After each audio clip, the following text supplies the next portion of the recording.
morning. My name is Richard Powell and I represent the applicant. I'd like to start by saying that I'm very disappointed that we're sitting in front of you today debating a planning appeal. It's always been my approach to reach a consensual agreement with planning officers and committees, but regrettably it's not been possible here. To introduce myself, I am a UK Design Council panel member, a CABE built environment expert. I sit on the board of the International Network of Traditional Building Architecture and Urbanism. I was previously a member of the Mayor of London's Design Advisory Group and until May 2016 a board member and development director of the Grosvenor Estate. I've been responsible for urban extensions to Oxford and Cambridge, numerous residential schemes across the country and led the initial master planning for the Olympic Village. I led the design with a specific Georgian feel to pick up on Wickham and Fareham, and I quite like the scheme. The first thing I'd like to do is to refute the suggestion that we were intractable and unwilling to engage. Quite the opposite. We found it frustrating that we have not been able to make meaningful progress on this scheme.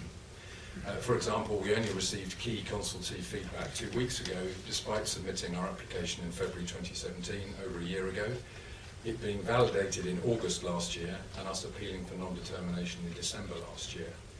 Two of the reasons for refusal in the officer's report are ecology and contamination, issues which we only received feedback on this month. There are 5 reasons for refusal. The officer report states reasons 3, 4 and 5 will not be defended at appeal.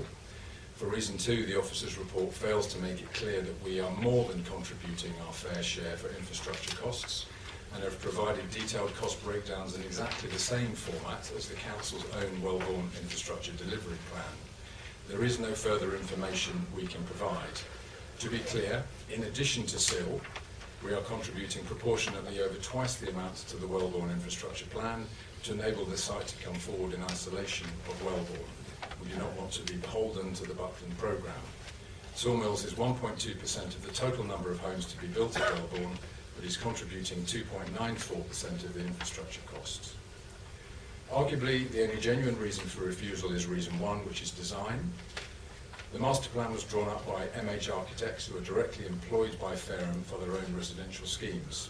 The master plan emerged from detailed consultation sessions and design charrettes with the site's neighbours. This whole appeal case is therefore reliant on a contradictory design review by Fareham's design advisor, LDA Design. And if I quote from their report, there is a good degree of consistency applied to the treatment of the buildings, plot boundaries, building lines and materials. This element of consistency is key to creating a recognisable character and is a key principle of the SPD.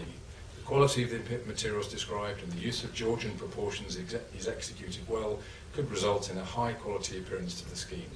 The central part of the site is formed around a rectilinear green running north-south. This provides a clear conceptual approach and suggests a legible structure to the central part of the site with clear routes, building lines and frontage.